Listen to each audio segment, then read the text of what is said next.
വീരനാം അലിയാരുടെ വീരകഥകൾ കേൾക്കണം.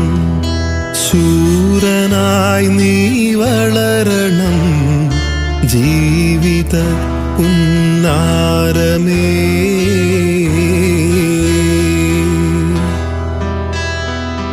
ലാ